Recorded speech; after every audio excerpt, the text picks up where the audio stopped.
Serikali ya Jamhuri ya Muungano wa Tanzania imetangaza kifo cha mbunge wa jimbo la Isimani, waziri wa nchi ofisi ya waziri mkuu, sera, bunge, uratibu wenye ulemavu, William Vagimembe Lukuvi, kilichotokea leo tarehe 25 Machi 2026 majira ya saa 1 asubuhi katika hospitali ya Benjamin Mkapa jijini Dodoma, alipokuwa akipatiwa matibabu ya ugonjwa wa mshtuko wa moyo. Taarifa hiyo imetolewa na Rais wa Jamhuri ya Muungano wa Tanzania Dr. Samia Suluhu Hassan na kusainiwa na Katibu Mkuu wa Kiongozi Dr. Moses Kusiluka.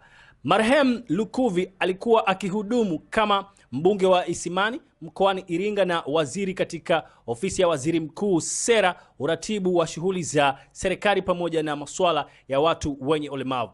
Rais Samia ametuma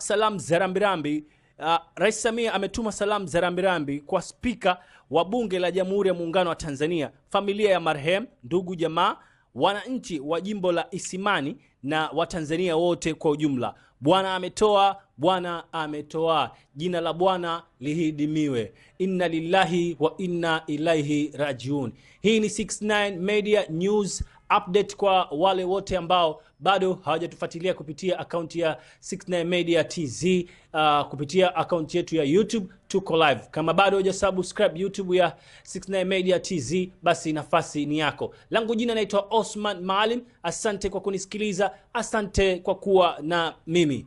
Asante sana.